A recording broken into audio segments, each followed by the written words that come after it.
screenshot of it? That's why I'm going to log on right now.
Oh, I have walking in music. Hi, everybody. Hello.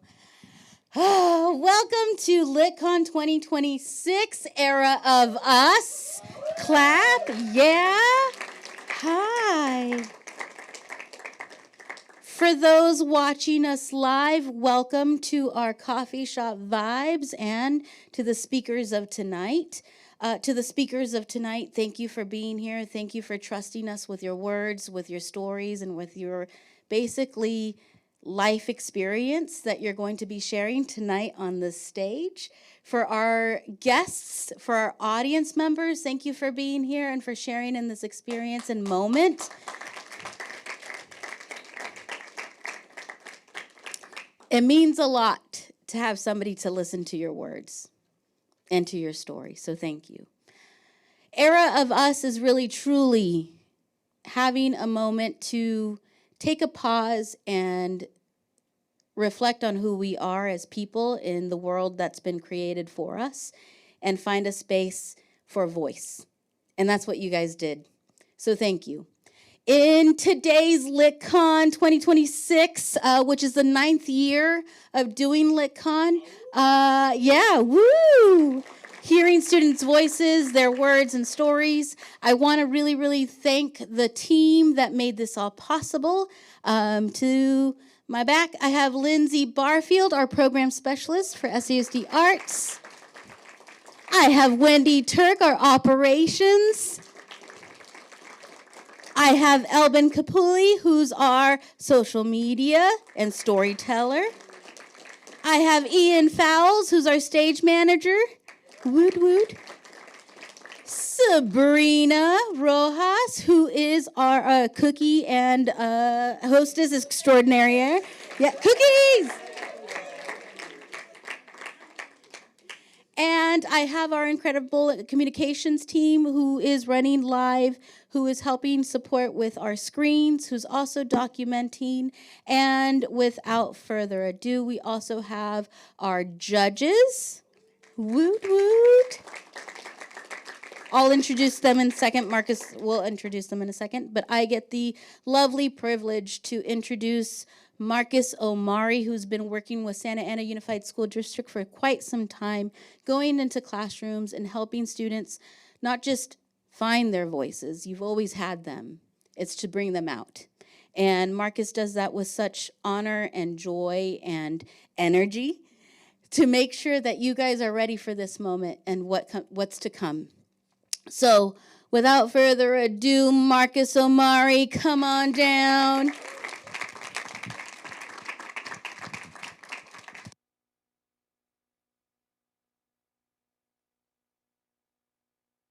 Good evening. Good evening, everyone. This is my my vocal test right here. Joy, honor, and energy. Maybe a little too much energy. Sometimes I'm worried if I worry you all with my energy, but don't worry. I'm going to give all my energy to the audience this evening, and then you guys can just bask in all the joy of it. I'm so honored and joyful to be here with you all. Sophia has actually given the rundown, so there's not much more for me to say about LitCon, other than to kind of run through what your role is, right? They have a job, which is to be here to represent their voice, their feelings, their original work, and you will hear that shortly. Your job as audience members, even the judges, right, is to support each and every one of them when I say so. And even when I don't say so, you go, I feel inclined to celebrate, right? So let's round out with a round of applause. Everybody just get their hands warmed up. Right? Somebody say, yeah. Yeah. Somebody say, oh, yeah. Oh, yeah. Students know. You guys know. See, I feel like I'm getting all the volume from you. Somebody say, yeah. Yeah. Somebody say, oh, yeah. Oh, yeah. All right. Listen, I told you we're going to get them going. Listen, so if you hear something you like, somebody snap, right? If you hear something that makes you feel good, you say, If you hear something sad, go,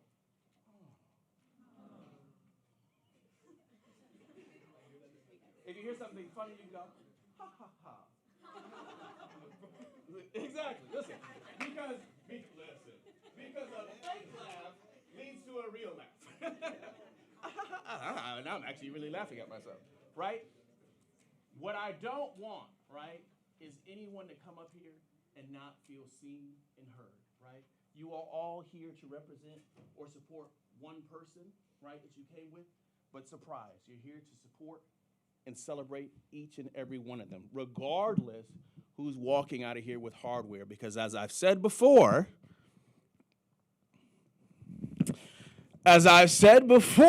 we celebrate when it's done, not when it's won. And when I say we celebrate when it's done, not when it's won, means when you have finished writing your piece, we celebrate. When you stand up in that class and you're willing to memorize it and get your voice over and past your teeth and lips, we celebrate. When you walk into this room, we celebrate. When you stand up here, we celebrate. All that shh in the background, that's because we have to find some type of guys to bring you all out, right? So we call it a competition. Other than that, every step of the way is a moment and opportunity for us to celebrate you. And now you're here to have your parents, to have your student, your teachers, your faculty go, man, I knew that was something special about that person, right? So you come up here, you guys remember my specialty speech, right? You come up here, you take your space, you take your time, and you let them have it, man. You, again, say your mantra, whatever you need to say to yourself and get going. So you guys ready to get this LitCon going? Somebody say yeah. If you're ready to get this LitCon going, somebody say, oh, yeah. Well, this thing isn't moving, so I don't know. I should be introducing judges. That's why I'm like flowing along here.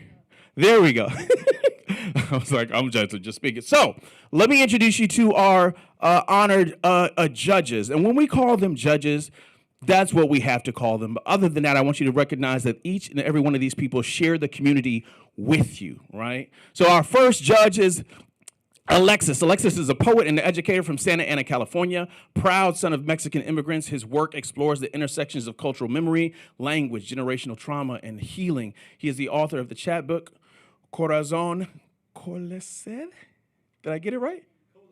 God, man, I knew I should have run that.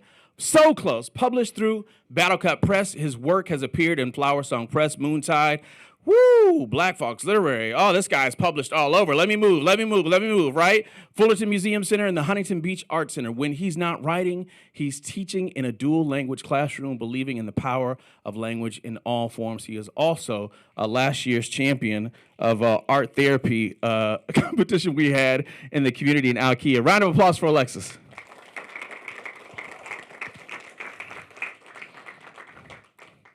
Our next judge, there we go.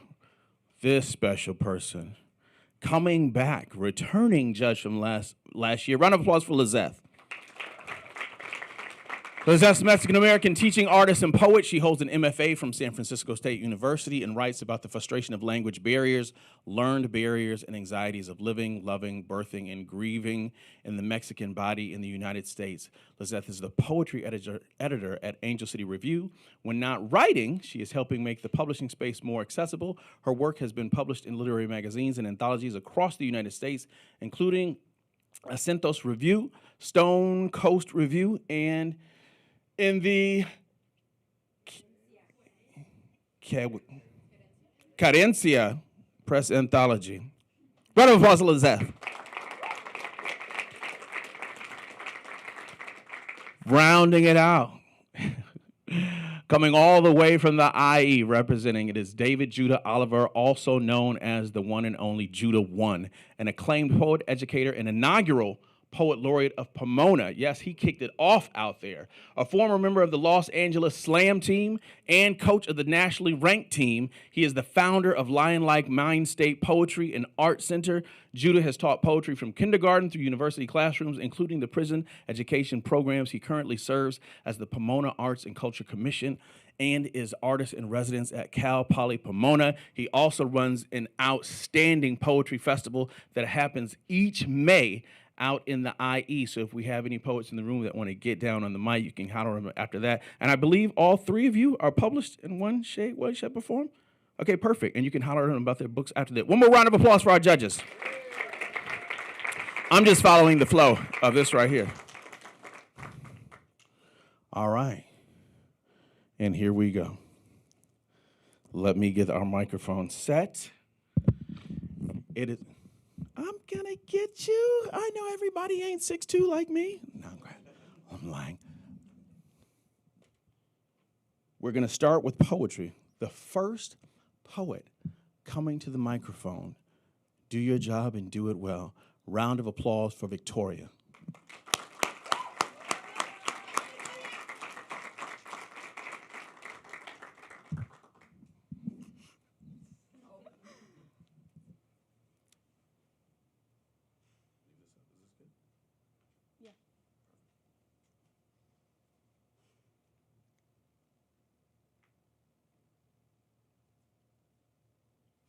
They say love shouldn't hurt, but they never said it couldn't sting.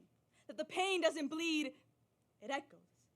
It starts as soft as a whisper, like a joke, like you're so sensitive, like I didn't mean it like that, like you always take it the wrong way, like calm down. And you know, you laugh because you want to believe it's just harmless, because the tone is sugar, but the words are venom. He never raised a hand. No, he raised his voice. He raised it like a weapon polished in insecurity. He raised it like a gun steaming from its muzzle. It began with small corrections. How I spoke, how I dressed, how I was too loud, too emotional, too dramatic, too me. So I learned to shrink myself in the space between his overly exhausted breath. See, the thing about words, they don't bruise the skin, but they bruise the mind. They sink into your reflection. They carve into your wounded skin until it burns. you start questioning your own feelings. You start saying, maybe it's not so bad. Maybe if I just listen better, love harder, wait longer, he'll stop. But it never does. It only comes back stronger and harder until all that is left is the quiet sound of his angered breath. And before you know it, you're back to your shrunken up self, wondering how you became so small. See, there's no police report for this kind of violence. Just a mirror you can't quite meet eyes with. You stop saying no to him. Stop saying please, stop to him. Instead, you stand still, shaking, as he calls you worthless. And instead of crying, you nod. Because it's become so constant, you believe it? See, that's the worst part. Your beliefs slowly start to erode. His words become yours until it breaks you.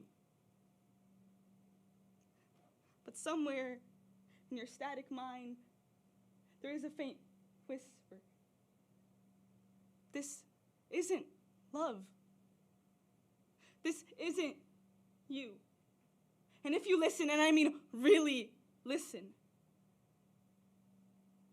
it'll grow louder. And you will be patient. And you will wait for it to say what you haven't heard. I am still here. It's saying, my words belong to me now. And that is the kind of power no abuser can ever take back. Thank you.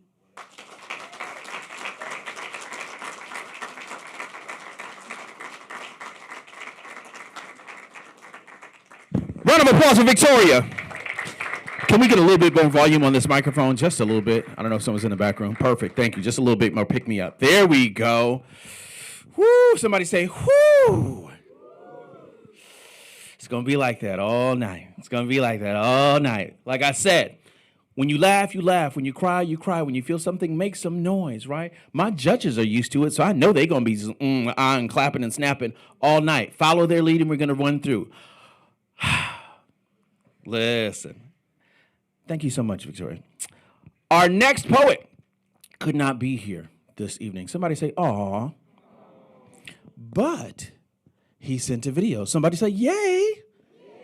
Oh, y'all got really just imitating me. Let me be careful here. And I'm so thankful. This would have been his second year here competing. So give a round of applause, and we're actually going to show the video. Are we queued up? So still celebrate him as if he was here. Round of applause for Marcus. There's this thing that always haunts me. From the beginning of my life, it hasn't set me free. The question of, do I belong? Every day, the words become so strong. Too much melanin in a sea of white, but in that brown, I am too light. Every day, my own kind trots along, but I do not belong. I and the piel canela that Los Panchos sang about. This idea just makes me want to shout. I am an amalgamation of shades of brown, all ruled under the same crown. African, Hispanic, all of the roots, but as a man, my value determined by suits and working every day to make that bread. This idea I just can't get in my head.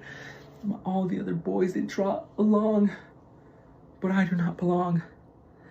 They speak a language that I can't understand. Every word, it sounds so grand. Pero porque mi español no es perfecto, no me tienen respeto. Porque mi lengua necesita construcción, no me merece una conversación. All these people hand in hand singing a song, but I do not belong. All these people are so strong, but I do not belong. I sit and look at my phone every day, hoping that whatever they say may bring me peace and joy. Through skin and language they deploy, but I do not belong. Applause for Marcus. Listen, right now I can, in my head, I can see him working so hard in the classroom. So I'm sad that he couldn't make it here this evening, but I know he put a lot of hard work into that, like each and every one of these students. So thank you all so much. Which brings us to our next student for poetry, right? You guys ready for some more poetry? Somebody say yes. Yeah.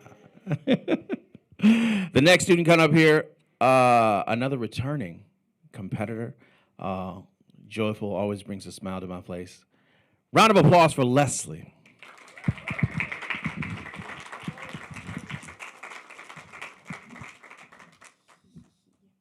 I will not be using the mic. I don't want to get people thick. For the what? The recording. Just Well, project. isn't that so evil? There you go. Woo. I say that. You know what? If you don't want me to use the mic, just say that. Not now, Leslie.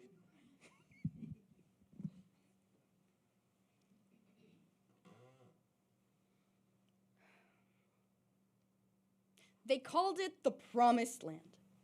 They said God took the lashes from our backs, the sweat from our brows, and promised us safety. And it sounds like God may live in the walls of Congress, or perhaps as the devil. The way lies fall from politicians' split tongues, the way we have replaced the lashes for bullets, the sweat for tears, and pharaohs for presidents. They called it the Promised Land. Because when we painted our rivers red with the blood of our children, we swore, never again. Nah, but the Nile's got nothing on the Rio Grande.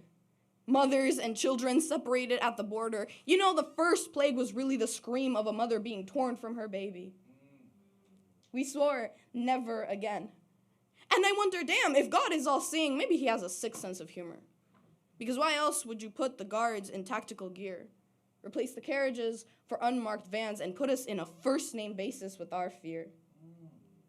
Mothers and children so close, their future so near, and we called it the Promised Land. And escaping Egypt was supposed to be a breath of fresh air. Red Sea split like our families, because when your children are near, when death lurks in every corner and the cold settles along your stomach with your fear, you can't afford to cry in the daylight. And maybe we've been walking in this hell called the Promised Land for more than 40 years. Maybe all that we've been picking up from the floor, that manna, is poison. Because all it seems to do is coat our teeth in dust and our throats in ash. And God dares to say, at least you're not starving. But the rumble of his words is lost over the thundering of our stomachs because food prices are higher than the holy Silver City. And yet, we are ungrateful when we dare to ask for more, when we dare for a glimpse of what they called the Promised Land. Because disobedience gets you killed. Because questions get you snake. Because when you live in Minneapolis, disobedience gets you a bullet in the face. Because when you live in the desert, noncompliance gets you snakes. Because I shouldn't be told by the people that escape by God's grace who I can or cannot embrace in my love. So tell me, where in those holy 10 commandments does it say to make myself small? Where in those 10 commandments should I have to skin myself for the same basic respect of the people around me?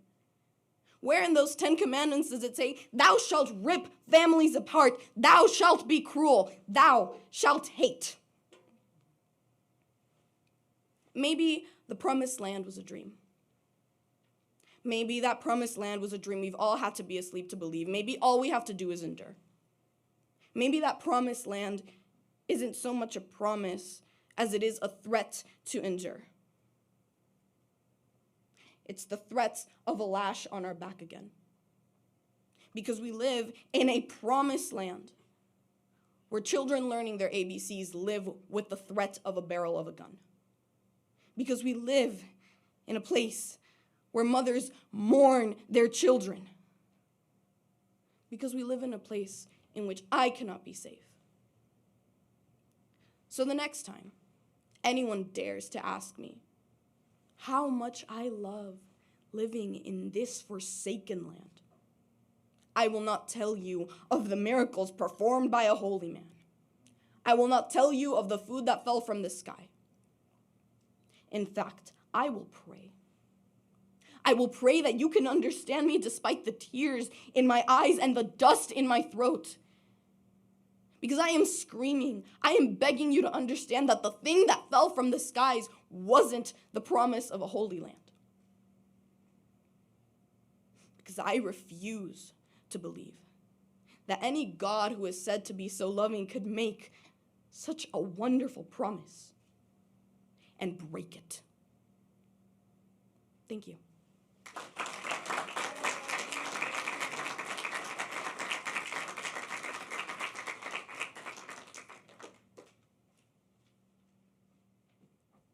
One more round of applause for Leslie.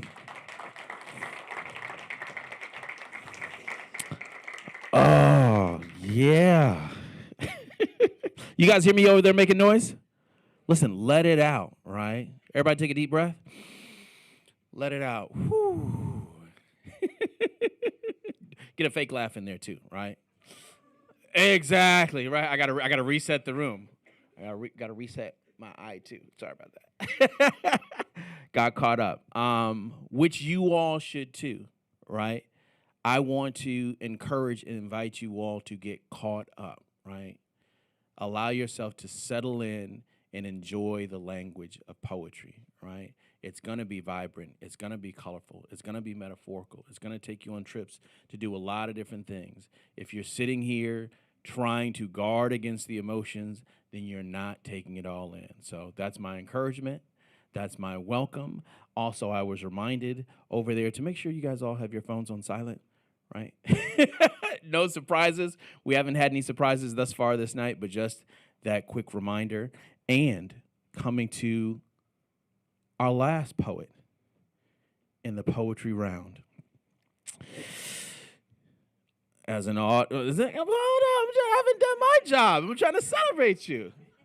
As an audience, you all know you have one job: to celebrate when I say so and to celebrate when you are moved to do so. Now, round of applause for Deborah.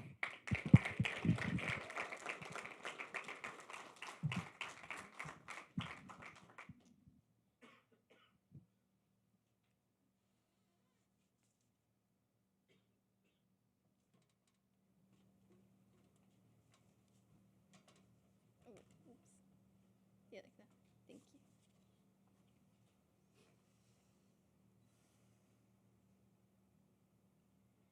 Everyone says that breaking rules is bad.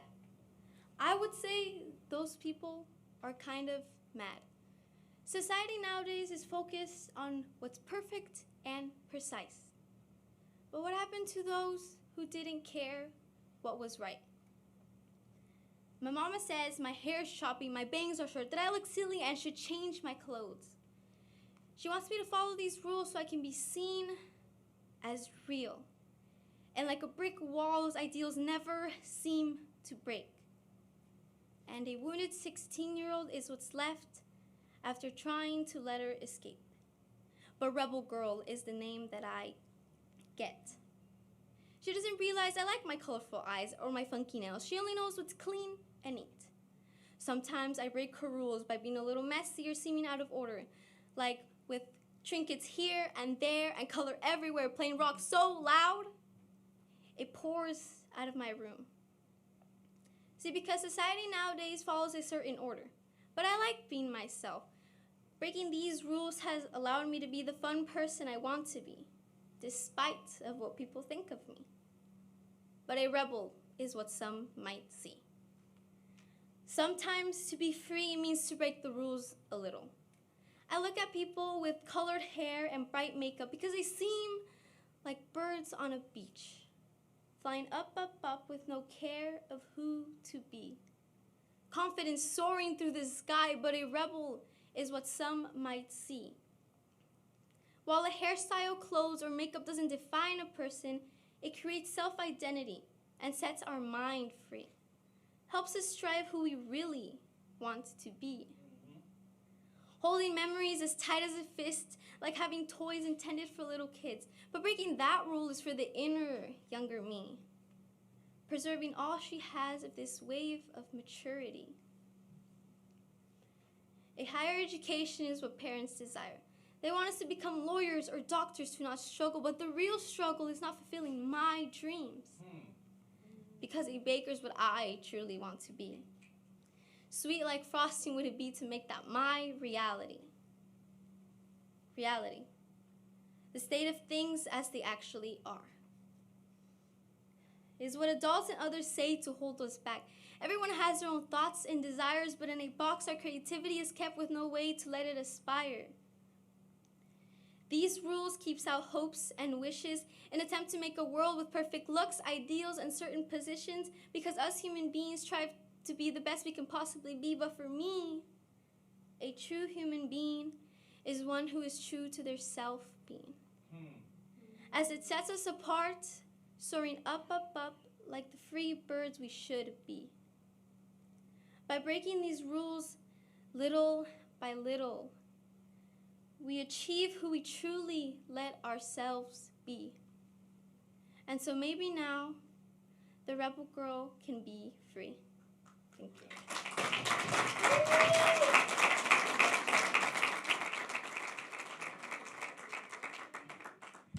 One more round of applause for Deborah. Listen, one more round of applause and somebody say, woo!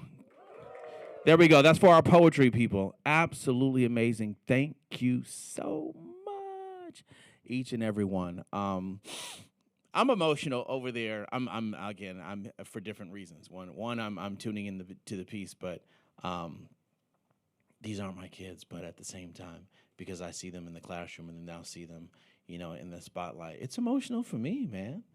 Right? I see the growth. I see the development. I see the courage. Somebody said courage. I see the courage it takes to stand up here and share something, right? I get so many questions. Marcus, how do you get up there and you perform in front of a group of people? How do you keep from being nervous, right? One of the questions was, how do you get comfortable being vulnerable? Oh, right? I said, that's the challenge, right? But the first step is right here. And that's why you all have one job, right? When I say applaud, you applaud. When you want to laugh, you say ha ha ha. Got you. When you're sad, you say aw. And when you hear something powerful, you say Now I feel like I'm the only one over there with the ums and the ahs and the whole thing. Listen, just me and Sophia over there, right? I'm gonna need this side of the room right here to really give back a little more, give a little bit more, right? Let yourself go. These students have to hear themselves on the mic. The least you can do is just hear yourself out loud. So let it go. Thank you all. Great job for the poets. Now we're moving into the media. No, we're not moving into the media. Well, we will be moving into the media, but first we have an announcement before the media. So round of applause for our announcements. And then we'll pass the collection plate. Hello, thank you. So for your commercial break, just want to give you guys some announcements, some things that are coming up in the district that are being put on by our department that, again, celebrate the voices of our students. All of these different events that are coming up were created because of demand and of the ask of our kids in our classes. We talk about wanting to amplify student voice. This is an area where we do so. So I really encourage you guys to come out and support these events. We have our Mariachi Festival at Santa Ana High School on April 1st. It's earlier this year than it's been in the past. It's fantastic. It's so much fun. We've had parents dancing in the aisles and stuff in the past years. It's a good time. The Choral Share is not necessarily as public of an event, but it is a celebration of our student choral vocal music students.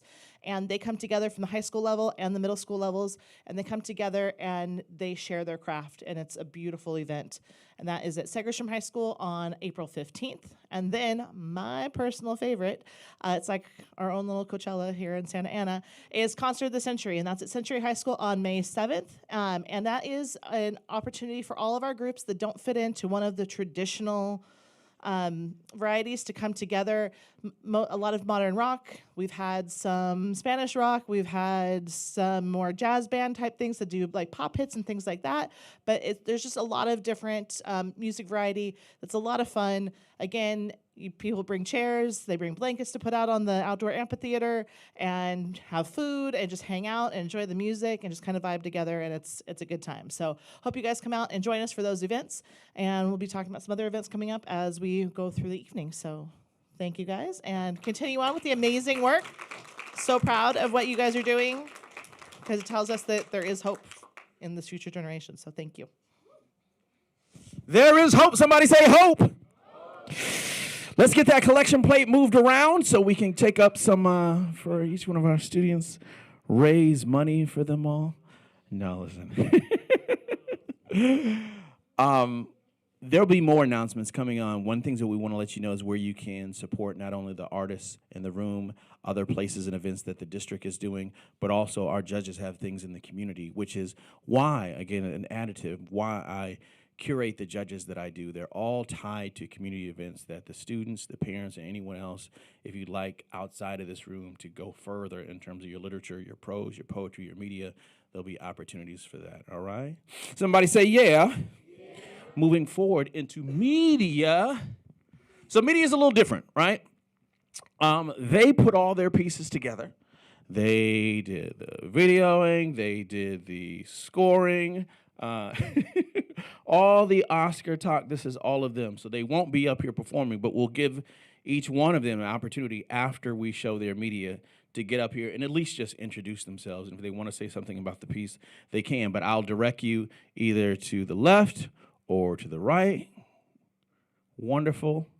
And the first, of course, I'll leave this over here. Actually, I'll introduce them afterwards. We can just start with the first media piece. You can go ahead and run that.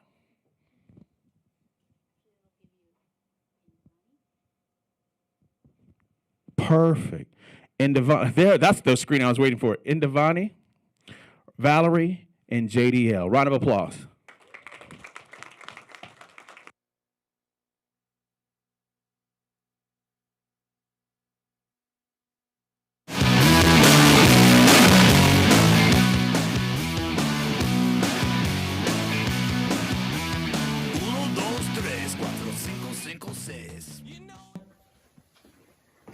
It's almost time to go. ¿Y qué chingados traes puesto? Mama, how many times have I told you to knock before you came in? Well, I am your mom. Now hurry up and change that outfit. You look absolutely ridiculous. I do look ridiculous, don't I?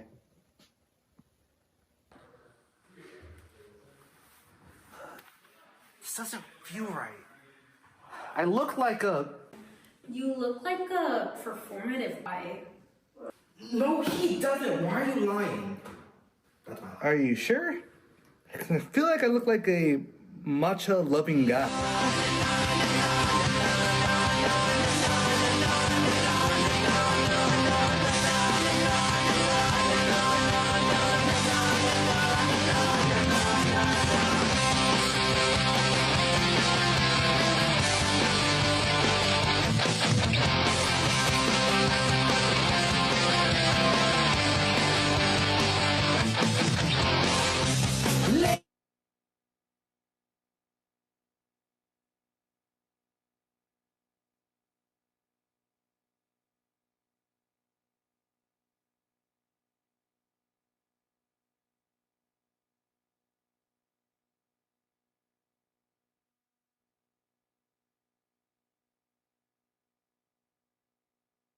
So you did end up wearing the outfit. You look so good in it.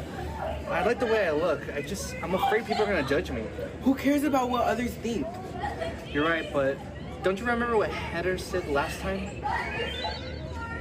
You're wearing that? Bold. Why do you care about what she says? Heather can barely even stand herself. You're right. It shouldn't matter what either her or everyone else thinks of me. I can wear whatever the heck I want. Well, isn't this a kid who listens to My Chemical Romance? I'm just trying to express myself. Express yourself? You look like you shopped at the clearance of Hot Topic. All of a sudden, you're seen. I'd rather shop at Hot Topic than try to fit in. Wait, what do you mean? Heather, we all know you only bully people because you're insecure and want to feel something. That's not true. I am better than everybody else. Heather, it's okay to feel insecure about yourself. But what isn't okay is making others feel bad about themselves just because you don't like yourself. You're so right. I shouldn't be making people feel bad about themselves. But I'm right.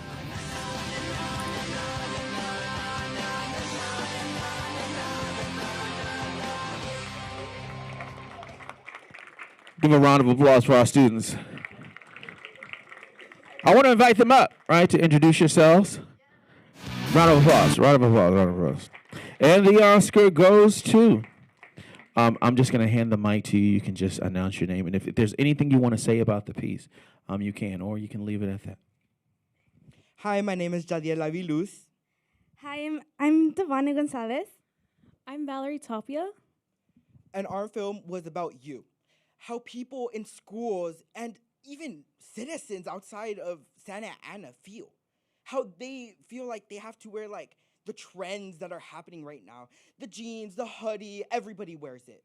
Blue, black, that's all you see everywhere. Labubu's on their keychain, Labubu's on your backpack. But is that really them? This film was to show that you don't have to follow trends. You can follow what you're passionate about. You can wear whatever you want. And always know you're gonna have someone there for you. Regardless if it's your friends, if it's your teachers, but your parents.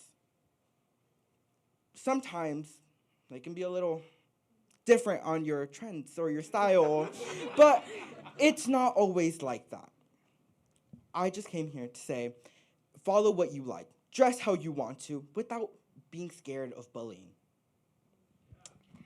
To add on, what parents say, they always say like, oh, why you look like that? Like, oh, you look like you're homeless. And like, yeah, you know? Or like, oh, like, why are you wearing that? And I feel like you shouldn't care. If you like what you want, you should wear it. Like, you shouldn't be like wearing those Lululemons and what JDL said, those Labubus and stuff, like the matcha, yeah. If you like what you wear, if you like a certain style, wear it. Like, you shouldn't care. Like, it's okay to be different. Yes. You don't have to fit in. Speaking about fitting in, I feel like a lot of people in high school are scared to not fit in, but I feel like you should express yourself. You should dress how you want to dress. My mom personally does not like this shirt. She says I look like a homeless in it. But you know, it's okay because I like how I look. I like how I dress. I like how I do my makeup. I love when people dye their hair. I love when they express themselves. I feel like you find out who a person really is, the way they express themselves, the way they look, the way they dress, the way they act, the way they talk. Not everything has to be so like in one thing, not one path, because everyone can be different. Everyone should be themselves. Thank you. Finally, one more thing. Sorry. Obviously, you don't follow what other people. Sometimes you do. I'm personally a victim of this. Wear sweaters, wear jeans. But honestly, I see like two people at my school dress how they actually want to be. Two people that they actually want, like a path they follow. And honestly, I think it's great. He looks amazing. And he's in my chemistry class. It's something I wouldn't be in as a sophomore. But I like the way he is. Not everyone has to be a bully. You can be a friend. Aww. That's it. Thank you. Thank you all. One more round of applause. You guys can have a seat. Thank you. You don't have to be a bully. You can be a friend. Bars. That's what you say to the next bully. You don't have to be a bully. You could be a friend. I could rip your shirt too. Listen, to those Labubus and Lululemons, it is Orange County. Have at it, right? Your style is your style. I will say this, right? Just to add on to a bit of the sermon since it was on my mind. Far be it from me to tell anybody how to raise their children, but having been in the classroom many years and seen the development of children through the ages, anybody ever heard that phrase, children to be seen and not heard? Remember that, right? Remember how that felt? And once you quiet someone down in terms of speech, which leads back to the courage to actually come up here and talk, if anybody ever said that to their kids, right? What's left is expression, non-verbally, right? And that typically comes out through your hair, through your clothes, through your shoes, through your styles, right? So I'd caution, without a warning, I'd caution the reframing of maybe looking homeless or looking like whatever, a characteristic, and say, what is my child trying to say about themselves? What individuality are they seeking to embrace? And how can I help them get that out vocally and not just through the clothes that they're wearing? Bars! Round of applause for our media. So you guys understand how this is going to go, right? We have, unfortunately, Skylar's not here, but that we're going to celebrate Skylar just the same, right? Round of applause for Skylar.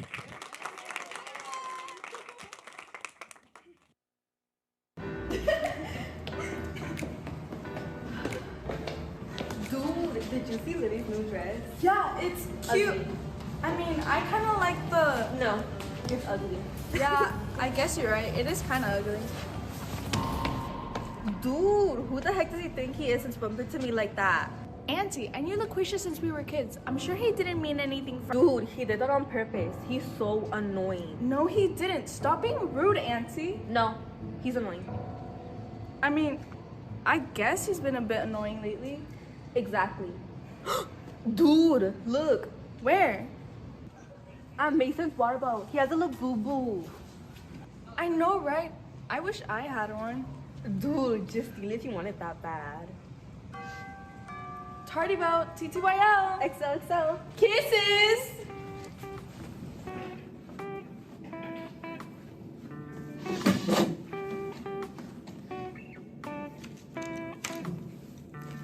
Hey, Ellie. You okay? You've been acting strange lately. Me? Look who's talking. You bumped into my friend rudely in the hallway. What friend? I didn't bump into anyone. Are you feeling okay? Antsy? Yeah, you've been very antsy. All nervous and restless. You know that's a sign of anxiety, right? Oh no, this dude did not just say we have anxiety. Teacher, can you use the restroom? Okay, thank you. What are you doing here? Look at what he left. Now, it's yours. No, Auntie, I'm not stealing this. Dude, what's your problem? You know you want it. I'm not like that. How did this end up here? I put it back. Don't you get it, Ellie? I'm not real. What? I'm not feeling well. Where am I? Your head. Why am I in my head? Because I'm on your head. I'm like the devil on your shoulder. I'm just a voice in your head. So you're not real? No, I just make you do things you're scared of so you can get whatever you want. No, Auntie. I'm done listening to everything you say. I am my own person and I can't let my anxiety take control of me. I think I'll be making my own decisions from now on, Auntie. No, you need me. No, I don't. I can't believe I thought you were real. Goodbye, Auntie. Ellie! Ellie. Ellie. Ellie! What happened? You fell asleep or something. Where's my boo-boo? No, where's my boo-boo? Here, Mason. You dropped it. I was gonna keep it, but since I'm a new better person now, you could have it. Aw, thank you so much, Ellie.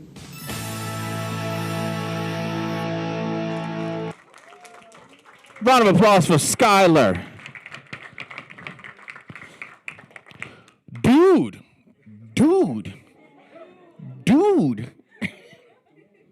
Man, just when you think the word is done and it's gone, it comes right back.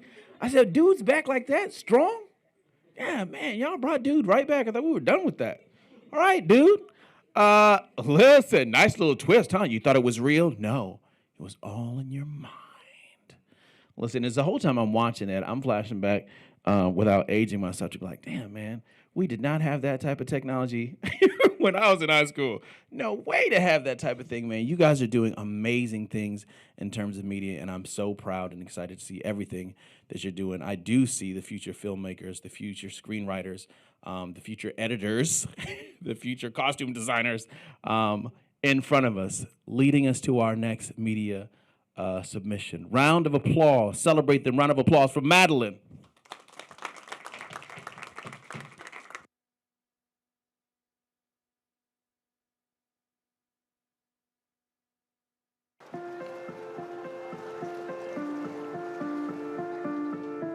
America is defined by the scapegoats.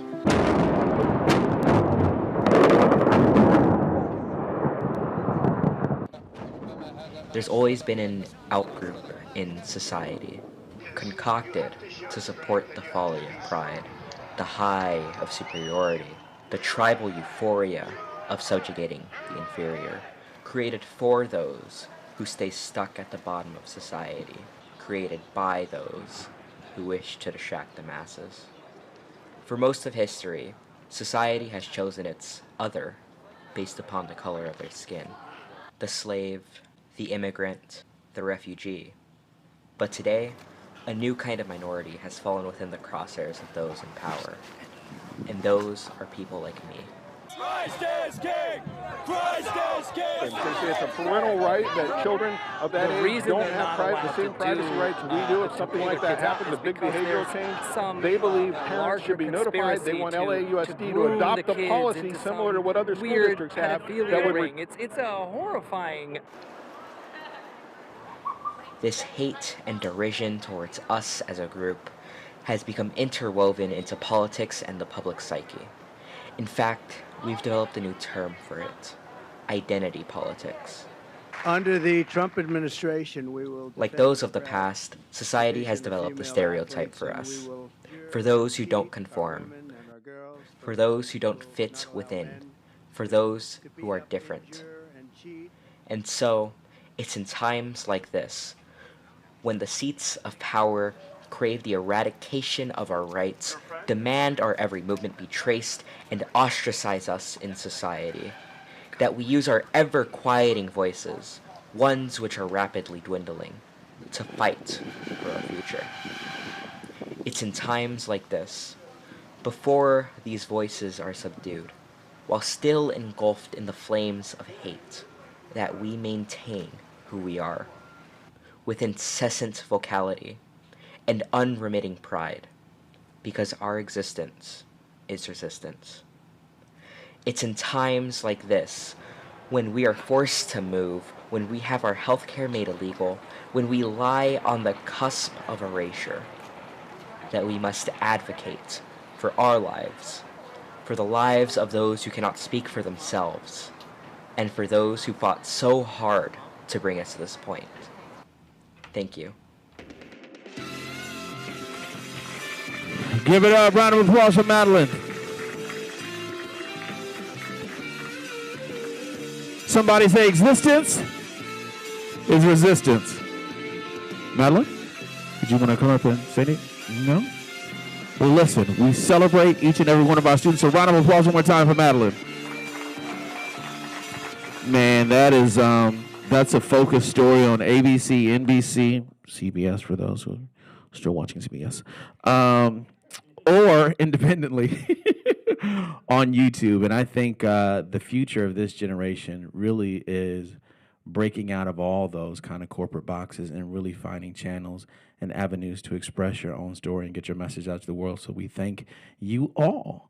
Our next media submission, show your love, make some noise. Round of applause for Damien.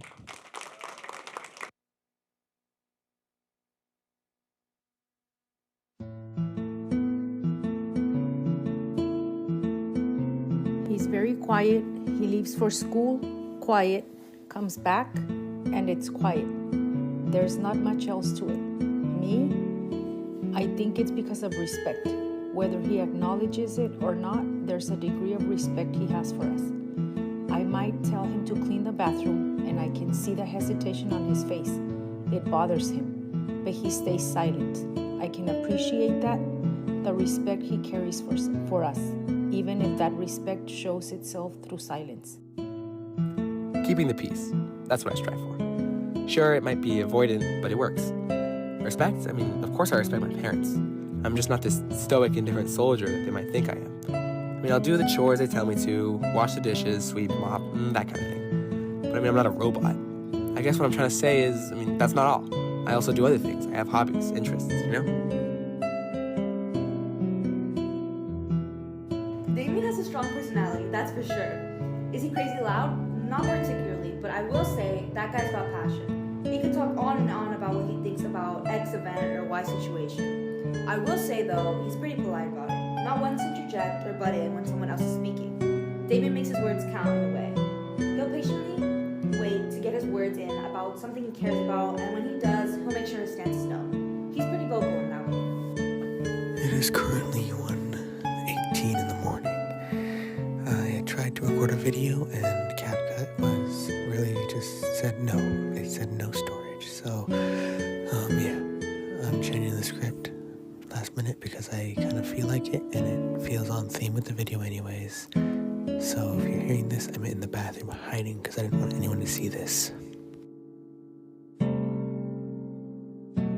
Well, the man's like a pendulum, back and forth and back and forth. 1 second he's happy, the next he's all serious, and then he's all mopey. Or he's just asleep.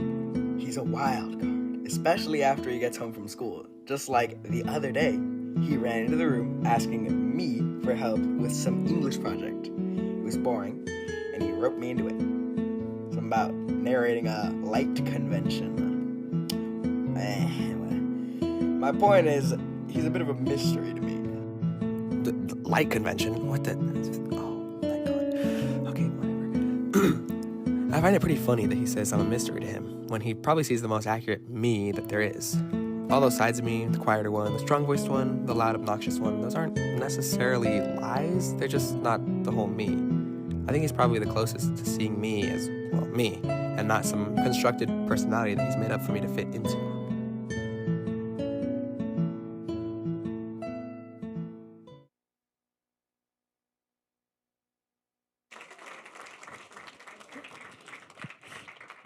One more time, round of applause for Damien.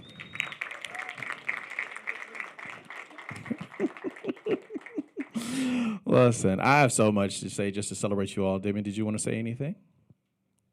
Come on up. Round of applause for Damien.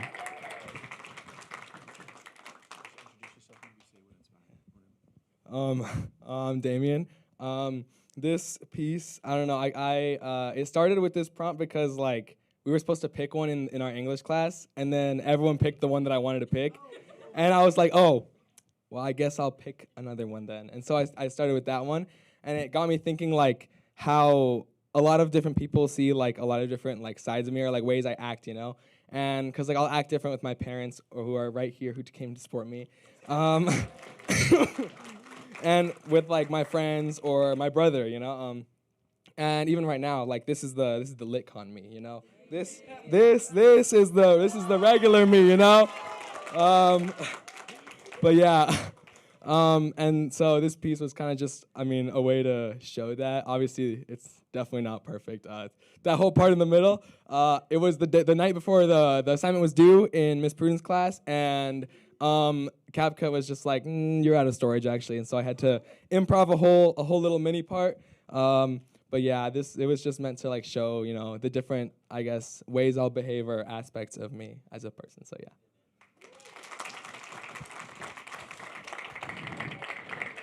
Listen, make some noise one more time for all of our media submissions. There we go. That's what I mean by make some noise. Give it up. Give it up. Listen, we're cruising right along in this program, right? Almost done. Not there yet. Prose is on the way. But before we get there, quick announcement. Round of applause for our announcement. Are you going to use that mic? All right.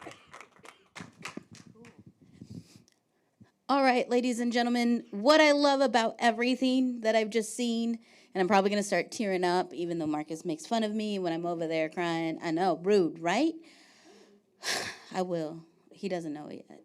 But I love it because we have another opportunity, which is called Boca de Oro. The T-shirts that we're all wearing is Boca de Oro. On March 7th, Saturday, it's in downtown Santa Ana, where the Yost parking lot, to the Frida Theater, the Calle Cuatro. You're going to see kids expressing themselves, adults reading poetry, prose, doing workshops. And what I really, really like it, to everything that you guys have been talking about, is in an age of technology and AI and social media and people telling you what to think, what to do, how to act, what to dress like, you have created the era of you. your own being, your own identity, your own fight, just your own being. And that's what Boca de Oro this year is all about, is we're bringing back the creative renaissance. If you know anything about the Renaissance from years ago, it's about celebrating the human in all its beauty. And that's what we're doing here tonight. So March 7th, make sure that you guys attend Boca de Oro. And we're going to, what time? It starts at 10:30 in the morning, yeah. And then it goes until about 5. Come on down and enjoy. There's arts workshops, there's consultant partners, get to play, hear, listen, dance, do all of the things that is everything human, which is the arts in the ultimate form of expression.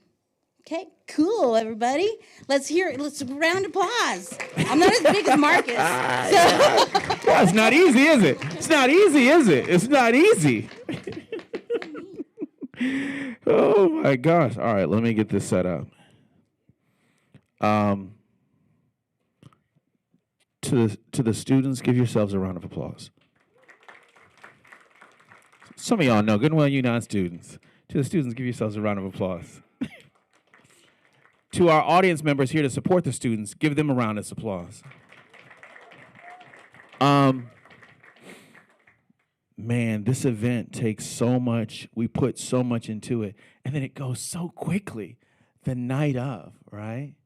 But I did want to just make sure that you guys understood this is more than just them standing up here for 3 minutes. This is them at home, pulling things out of their journal, last minute, in class, right? Shout out to the procrastinators who come with genius things.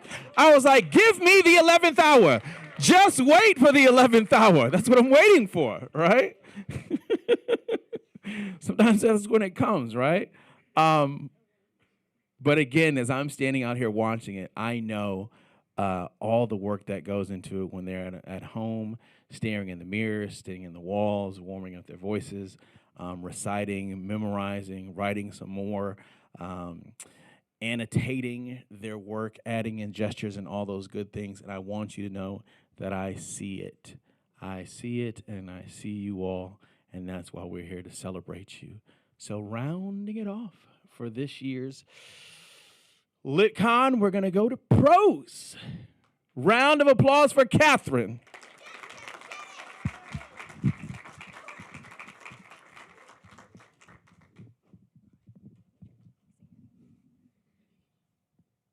Yeah, that's good. Okay.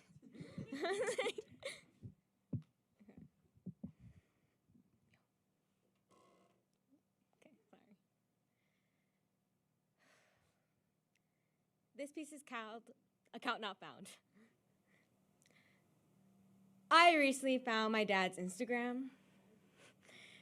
But as I looked at all the silly selfies and views of scenery, it felt like I was seeing a ghost that I had mentally killed off, because it's easier to mourn a person who left without choice than one who did willingly. He's like that monster you swear is under your bed, or that black shadow you promise you see in the corner of your room. I wish his ghost would linger long enough for me to ask, why do you haunt me? To mourn someone with no grave is a concept few can understand. I leave flowers for him every time I remember a good memory, and cry when I reopen the scars that I can never fully heal. How do I forgive? Since I was young, I spent most of my time trying to forgive his departure and choices. I have walked into so many rooms asking the same question, where can I find forgiveness? The lady with the notebook and pen always apologizes because she can never give me a proper answer. How do you forgive? You can't answer me, right? And don't tell me to listen to TED Talks or to pray, because it doesn't seem to answer my questions. Am I going insane? I feel like I'm lost at sea looking for forgiveness, because I thought that if I forgave, then it would set me free from this bird-sized cage I placed myself inside of. I went looking for forgiveness like it was a drug, because I thought once I inhaled acceptance and breathed out the resentment, that all the questions that run in my brain like a treadmill would stop. Questions like, what could have I done?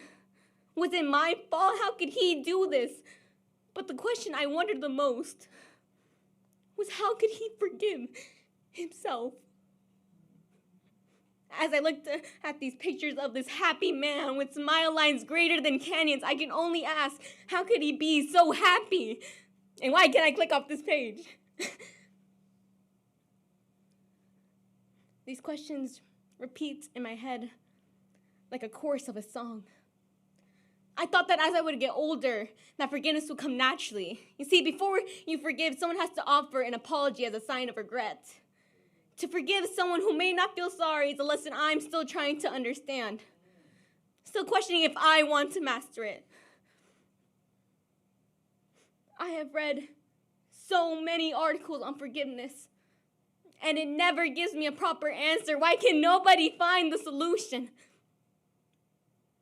Am I looking for how to forgive? Or how to justify? How to comprehend the damage caused? Because how could you leave a little girl that's named after your mother? These questions will never have answers. But some scars can be good stories. This is me no longer feeling like I'm choking on the words I wish I could have said at your eulogy. My heart is becoming lighter, but that does not mean I forgive. The account is now blocked, but the ghost continues to haunt. I'm sorry. I'm not ready to be there for your revival. Thank you.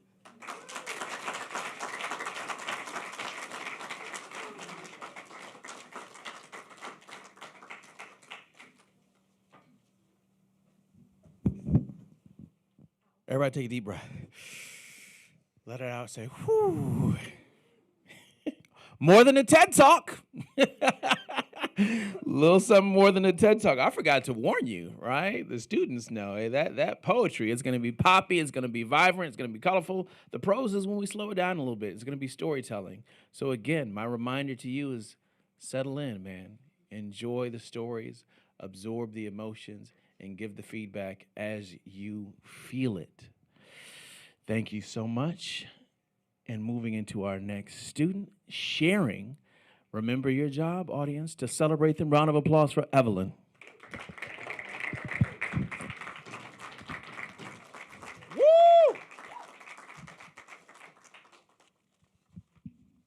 Yeah, that's good. Thank you.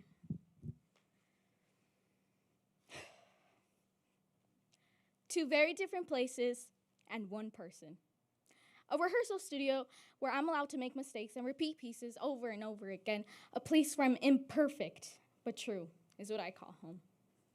I'm still me, a girl that can't get things right after 100 tries. My face focused on the mirror as I analyze every movement my body makes. Then there's a theater with all seats full and lights on me. A place where I cannot make a mistake. I cannot take the wrong step, and I don't have a mirror to carefully scan every movement I am making. Even though nothing feels better than presenting my world of choreography to an audience, what they don't see is me just before the curtains rise, trembling with anxiety, preparing to present myself as someone new. I walk into the rehearsal studio, getting ready to perfect what I couldn't the last time I was here. When I step into those doors, I enter a new world where I'm free to explore my creativity. I learn new things about myself as I build and complete choreography that has a piece of me within it. As the sweat forms and the pain on my hip begins to build up, I decide it is enough for the day. As I am preparing to perform on stage, my hair slicked back, bold makeup done, and an ordinary costume pulled on, I put on a persona and shake off the jitters. With a bright, eye-catching smile, I walk onto the stage and tell hundreds of souls what story I'm trying to portray. It is an amusing thing trying to communicate without words. Between a rehearsal studio and a stage, I live two different versions of myself. One is filled with honesty and mistakes, and the other one by confidence and performance. And even though the stage is where my heart is shared, the studio is where it is born. And no matter how bright the lights shine or how many people watch me, I will always belong where I am free to be myself. Thank you.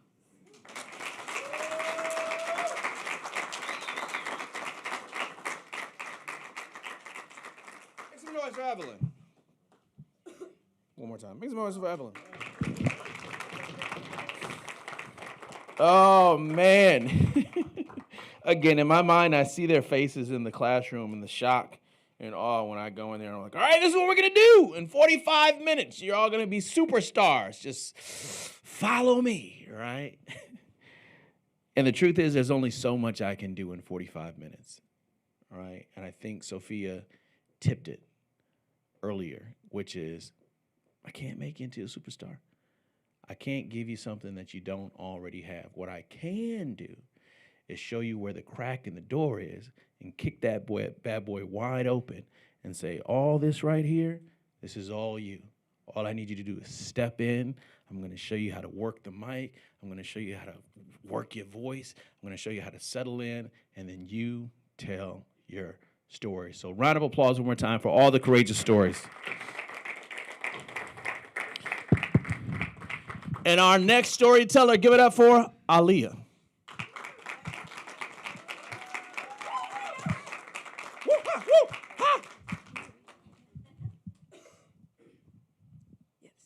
Thank you.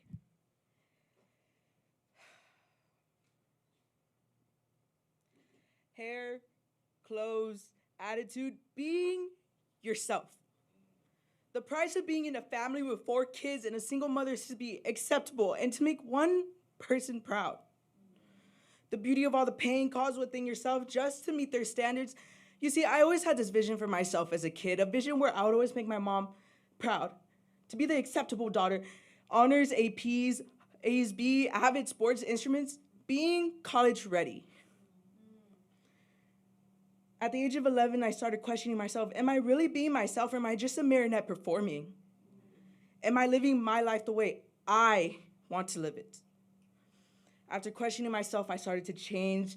My hair that was once long and in a braid was now short, a little past my shoulders and let down like a chain breaking around my neck. Finally letting go. The tight clothes, suffocating dresses she made me wear turned into loose clothes and neutral colors like a young bird stuck in an egg aiming to get out. Pecking at the shell, pecking day and night, breathless, hopeless, restless, wishing for someone to hear me and understand that I need out, that I need freedom, that I need rest. It was just basic things at the time, the signs of growth. But to my mother, there were signs of detachment and rebellion. The youngest of her 4 marionettes finally leaving her grasp, finally cutting the strings tangled around their bodies. I was still a kid. I was still learning. I was still accepting. I'm still trying to accept it.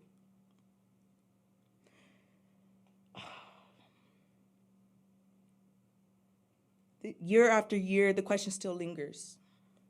It lingers like the ghost of someone I cared for, ghost of someone that truly cared me and understood me. What if you never did that? What if you stayed behind and you stayed attached? What if you stayed chained up and stayed tangled up just to play the acceptable daughter? The question lingers like the ghost of my young self. The ghost of someone that questioned, what if you stayed? What if you played? What if you stayed attached? The little girl that imagined that I would never be able to be myself, the little girl that still imagined I would plead for my mother's acceptance. Time has passed. There is still no acceptable daughter in my mother's eyes, but in reality, there never will be. A self-draining experience, a self-draining reality, a self-draining relationship. But an experience that shifted my mindset. It taught me that I should never wait for someone's acceptance, for someone's approval. It taught me to never depend on someone else, and that I shouldn't have to wait for behind locked doors just for someone else to open them up for me. Love and war, or love and acceptance. Thank you.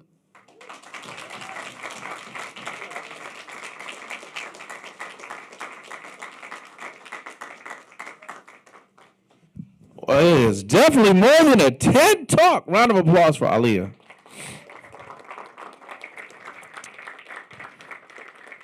Man, what I've learned from working with young adults and through my own experience, adults, you can chime in and echo the what. It doesn't matter where you're born, right? The oldest has a story. The youngest has a story. We hear so much about the middle child, right? And their stories. Exactly. Yeah, you don't want the baby boy story, right? We got our own pain. But I think what our students are echoing, and that every adult in this room can attest to, because we're all human, is that there is something to be said about the journey of youth to becoming an adult, right? That era of us, and that message that I lay on you all each time I come into the classroom, which is just really pouring into you the importance of your story right now, right? Don't wait to write an autobiography in your 30s, in your 40s, in your 50s. We want to hear what that experience is right now, and that's why we're here to celebrate you, right? Yeah. Round of applause. Round of applause. Because listen, tying it all together for this wonderful event this evening, bringing it to a wonderful elevated place. Round of applause for Alejandro.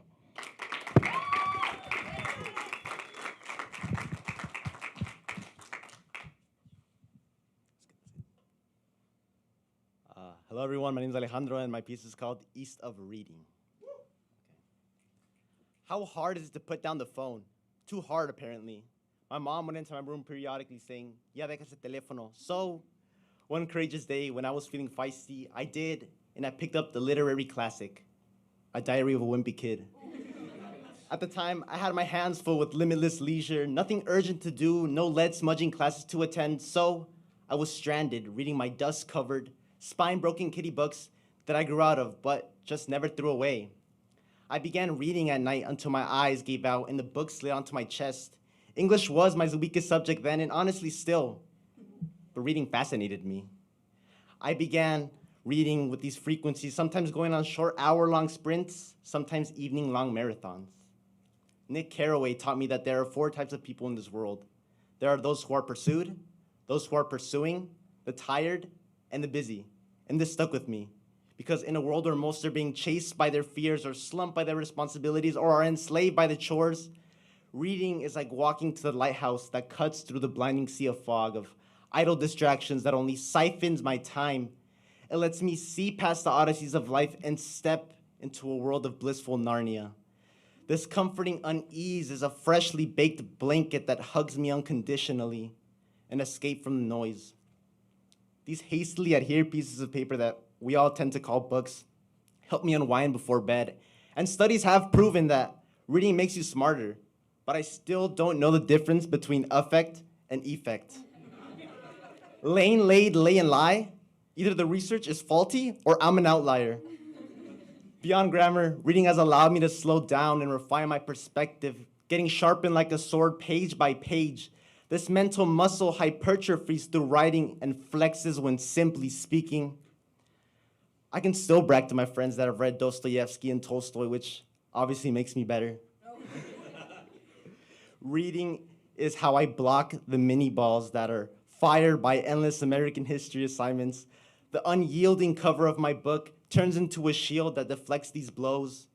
To some, reading may seem like a mindless chore assigned by their cardigan-wielding English teachers. But to me, it's a sole assignment I choose to do even after the bell whistles. Thank you.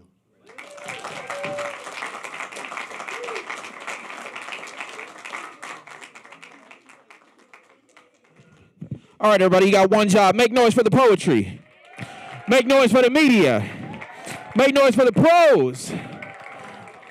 All right, all right, all right. So our judges just need a little bit of time so they can finish scribbling, move the notes to the side. We'll get it tabulated. But in the meantime, this is when we can do that good, 5 to 6 minute break, whatever, 5 to 8 minute break. You can get up, stretch, grab some snacks. When you hear the whatever music fade down and me back on the microphone calling you all in. That's so I can gather you once again so we can do that last moment celebrating, right, and let everybody know who fell where in terms of the count. But remember, it's not when it's won, it's when it's done, right? So you're already celebrated. Thank you all. Take a quick break.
Jump into this. I jump into this. I jumped into this. Cause we'll be swinging it so low. I said, jump into this. Drop into.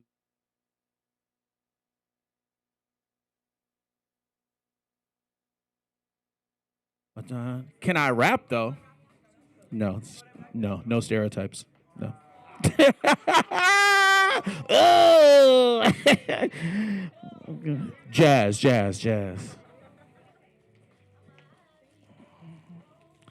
Bum, bum, bum, bum, bum. Did you want to start a cipher right now? Did you? No? Okay. Listen, because I know you don't want to get that cipher going. All right, you ready? I don't know. Is anybody else in the hallway we need to be waiting on? I just see the doors open. All right, perfect. Bum, bum, bum, bum, bum, bum, bum, bum, bum, bum. Welcome back, everybody. Listen, we're going to wrap it up. We're going to celebrate you all. We're going to start with announcements. One more announcement. Just one more. What's happening March 7th? It's on the screen. There you go. It's Boca de Oro. We really hope to see everyone, anyone, and everybody in between. It's a great place to dance, sing, create, be, simply just be in a downtown Santa Ana space. And it's a great place to also support your businesses. It's where we're growing up in, right? It's who we are. So if you check out Boca de Oro March 7th, bit.ly Boca26, it'll give you everything that's going on, the venues, the agenda, the workshops. Also, we're doing a special screening at the Frida called Counted Out. It's a really, really cool film. It's a documentary about how students have been counted out of their education. Oh, maybe something you might be interested in. But it's a great documentary that's based in research that will be shown at 3 at the Frida Theater during Boca. So, without further ado, Marcus? Yeah? Yeah? Thank you.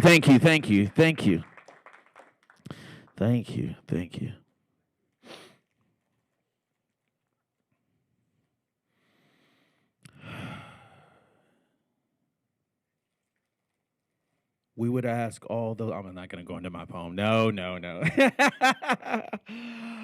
The suspense, but I wanted to really kind of settle in because I want to, before we celebrate our students, once again, round of applause for our judges, our adjudicators.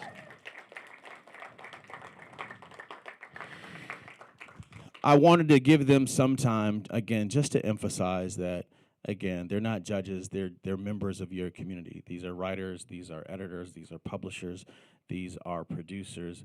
They're doing big things and would welcome you all to be a part of it. So with that in mind, I wanted to bring Alex up to just share his experience as a judge and share anything else.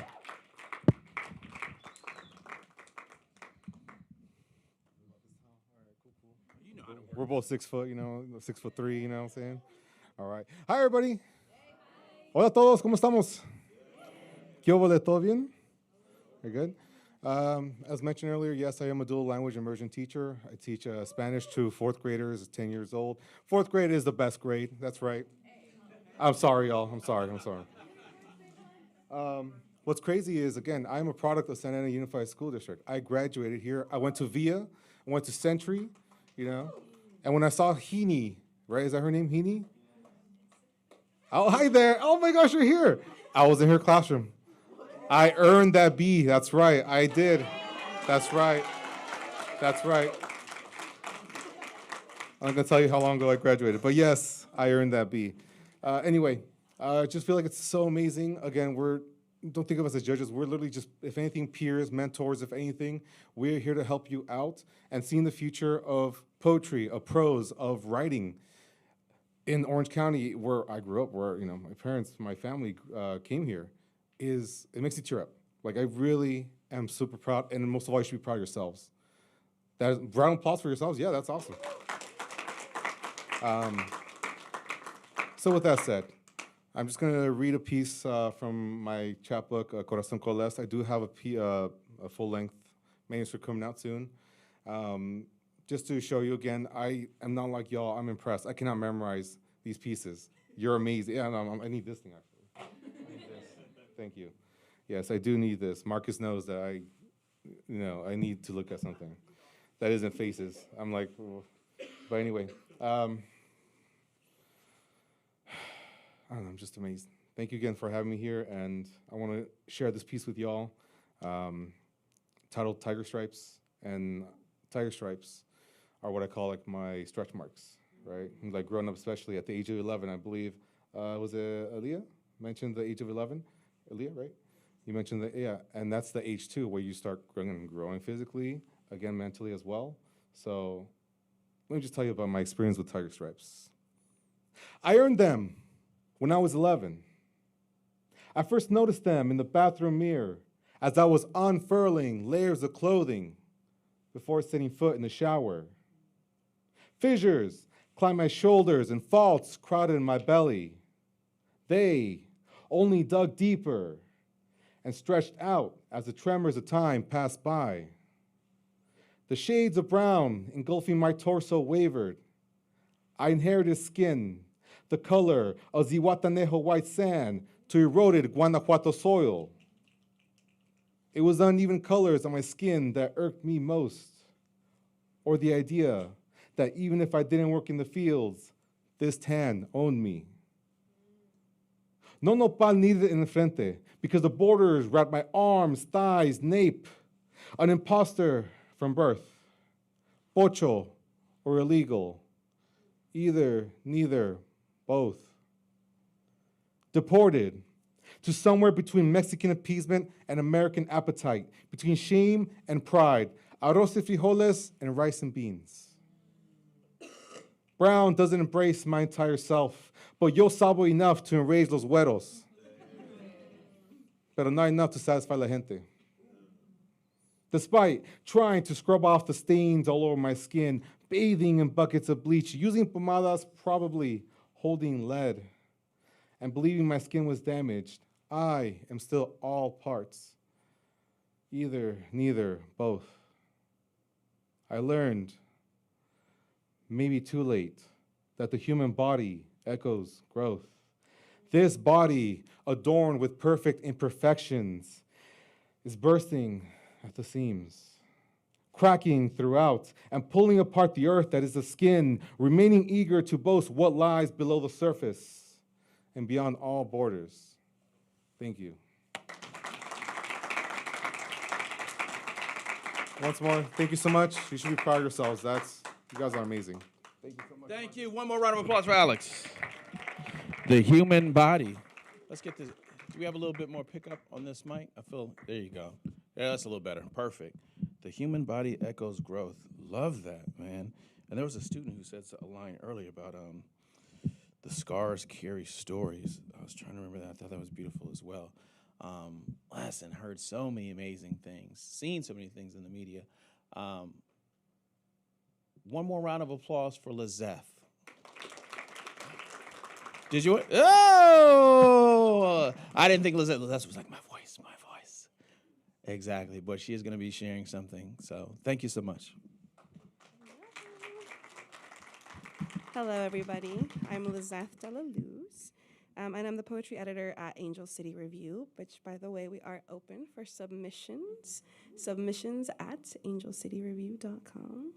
And we publish, of course, first-time writers. We publish writers who have been really experienced, writers who are just getting into their publishing sphere. I do want to let you all know that you all are incredible, and your stories are incredible, and you matter, and your voices matter.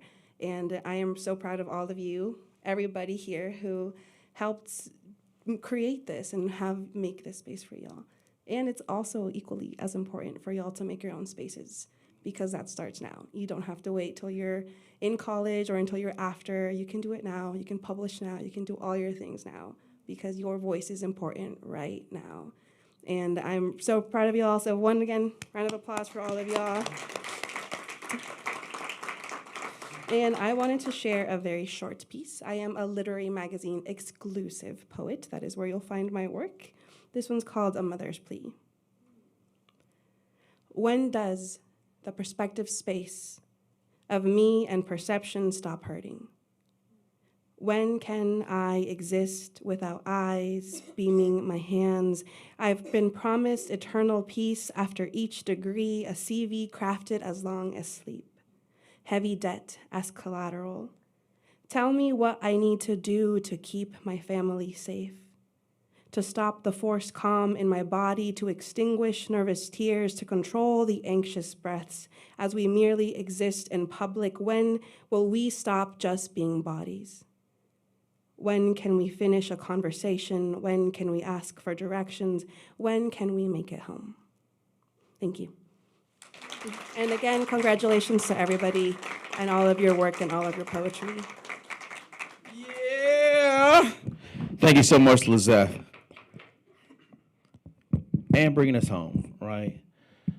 A judge, adjudicator, but really an incredible member of the community. Round of applause for Judah One.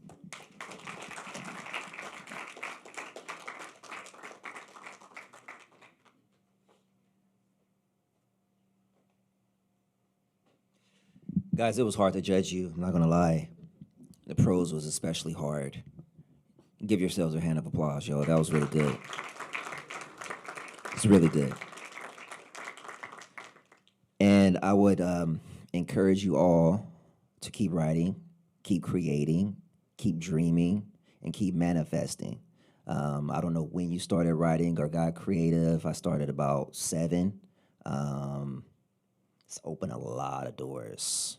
Lots and lots and lots and lots. I can't even explain it. I'm an engineer now, and it opened up that door for me too. You guys have a newspaper building around the corner, the Orange County Sun. Behind it is the Amazon. I inspected that. I was an engineer on that project. Anyway, so here we go. I'm Judah One, the inaugural poet laureate. Oh, also, before I start, I want to invite you guys all. I am the curator of the annual Pomona Valley Poetry and Book Fest at the LA County Fair. He said the IE. It's the LA County Fair, all right? Big deal.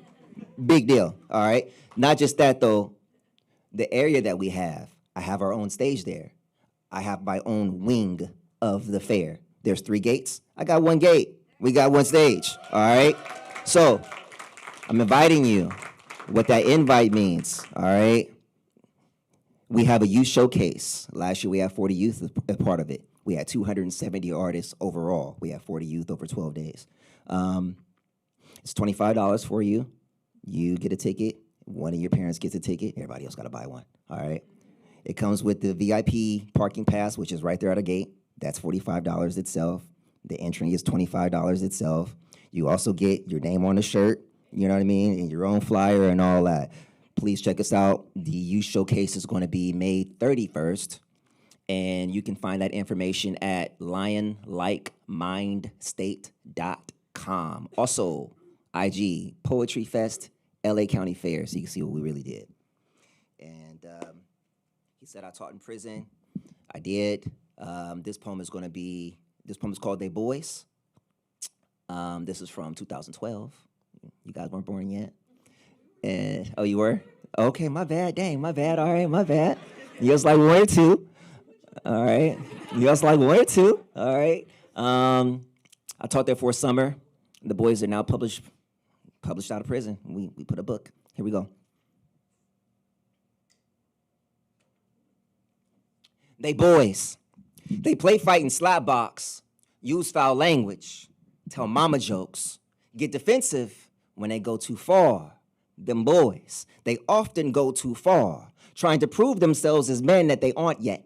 Sex self-educated, single parent raised, they boys, often on the same wrong roads as their brothers. Mothers cry for them, so they are here, far from home and freedom. Freedom got them detained. No one restrained them boys, so they are here. Teaching me about the hood we escaped from. I gave my mother something extra on Mother's Day in memory of these boys I teach, trying to reach and extract them. Dang.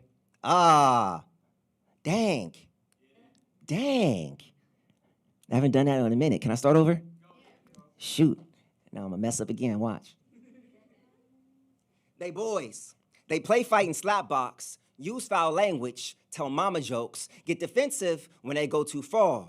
They boys. They often go too far, trying to prove themselves as men that they aren't yet. Sex self-educated, single parent raised, they boys, often on the same wrong road as their brothers. Mothers cry for them, so they're here. Far from home and freedom, freedom got them detained. No one restrained them boys, so they're here. Teaching me about the hood we escaped from, I gave my mother something extra on Mother's Day in memory of these boys I teach, trying to reach and extract them. Their mentality reaches my tear ducts, faces feature in my prayers. They just boys like I was once. I hope they become better men than I am now. Teaching poetry is often halted when I question, why are you here? How long?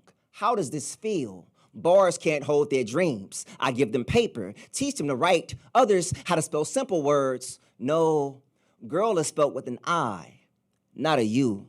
Some too gangster to ask or write emotion, so they draw. I wonder if they draw what they hear. If that is the case, I got a story to tell, not just a lesson to teach. Not a preacher, but this is spiritual. Parables, divinity and hood abstracts. Them boys asked me to write about them. I didn't know where to start. Now I don't know where to end. See, I teach poetry at a detention camp for boys. Twice a week I see them, happy to see them smiling, at least when I come. Saddened to see them smiling, hear them joking about doing the same thing that got them boys here when they get out. Really, I'm just saddened to see them at all. Bars are not the place for boys and animals. One of the boys said they are animals. I refuted him, saddened that I even had to. I leave them tired because I care more. I wish we had more time. I wish they had no time. They boys.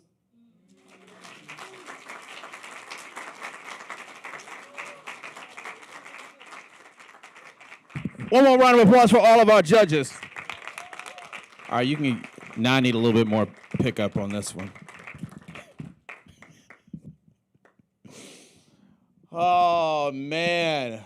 What we're all here for and the part that I'm like, all right, man, let's just get this over. So, in my hand, I'm holding a list of the competitors and ranking. Can we do like some house lights? We don't have to do all this in the spotlight, right?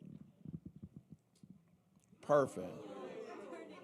I didn't mean like all the lights. Maybe like a accordion. There you go. There you go. That's good.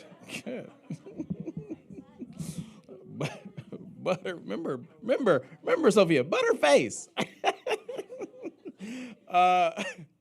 So this is where we're going to do it, right? We're going to announce the winners of the competition. I'm going to go in reverse. We're going to go prose, then media, then poetry. The first people I'd like to, we want to, I'm looking over there, because the table's way over there. All right, so how are we going to get them over here? We're going to walk them over. All right, perfect. So I'm going to have everyone up here at one time. Wonderful. So I could have everyone here for prose up behind me.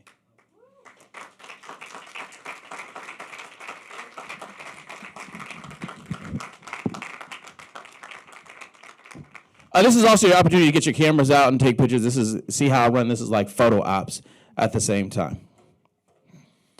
Okay, we have enough. Wonderful. Yeah, we're starting with prose.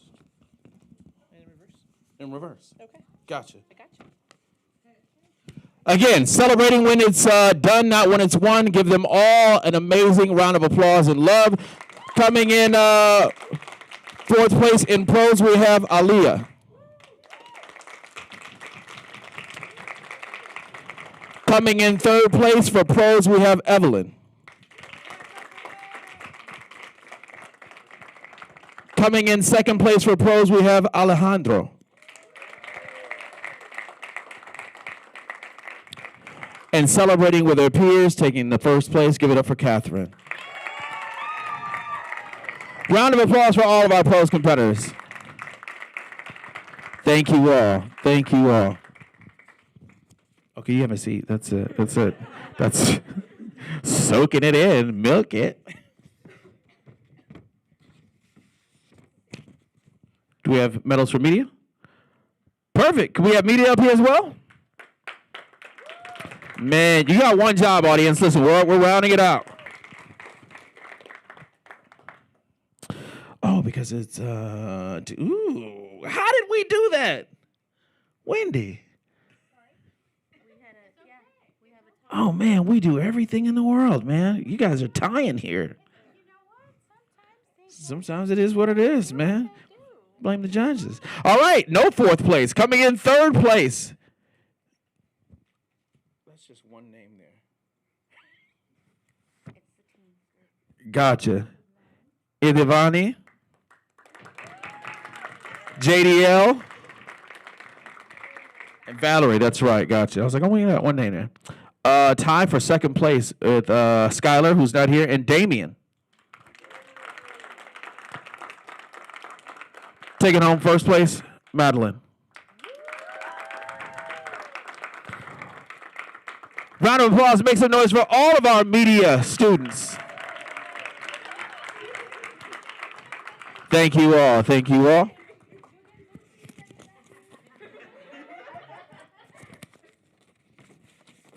Could I have all the poetry up here?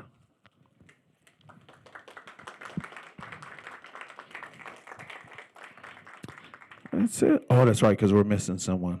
Marcus. I'll stand in for Marcus. In fourth place, Marcus. Thank you. Thank you. Thank you. We'll make sure Marcus gets that. In third place, Deborah. Yeah, there we go. We can get some woos. Second place, poetry. Give it up for Victoria. And coming in strong, second year, give it up for Leslie, first place, poetry.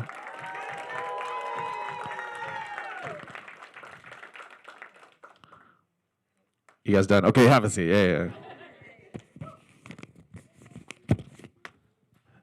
Anything else? No? Nothing? All right. Slightly over, that's all right. But this is my last speech for the night off the top of my head. For those who are seniors, I don't know how many seniors we have right here. Let's celebrate our seniors, right? We won't see them, round of applause. We won't see them next year. We wish them well. Thank you. Thank you. Thank you. What's that? You can come back as audience members, but we wish you well. You can't compete. Oh, you know what? I said that over there. This is what I really wanted to say. I want to make sure that we not only celebrate the staff and the team that put this together, but someone asked me, man, you're working with all of them? I said, man, I pop in on them. I give them an hour here, 45 minutes there, 15 minutes there. I said, but the real credit really goes to the teachers in the classroom with them. Round of applause for Ms. Pruden, Ms. Heaney, and was it Martin? Martin? You got a mic right there. Marty and Stadler. Gotcha. Stadler! I'm like, what? Listen, I get just as emotional about those teachers. Because honestly, it's to run a program like this, there's only so much time you can give it, and you really depend on the teachers in the classroom planting that seed, providing them water, providing them time, and providing them encouragement to do a little bit in class, but to really go home and do it on your own. And that's what I really want to say is that this is all on you guys. We thank you so much. We celebrate you all. That's LitCon 2026. We got Boca de Oro coming up on March 7th. Thank you to all our judges. Thank you to our family. I'm wrapping this up, but as I wrap it up, I'm going to ask all the competitors to come up here one time so we can take photos. Thank you all. Round of applause. Round of applause. That's it. Woo!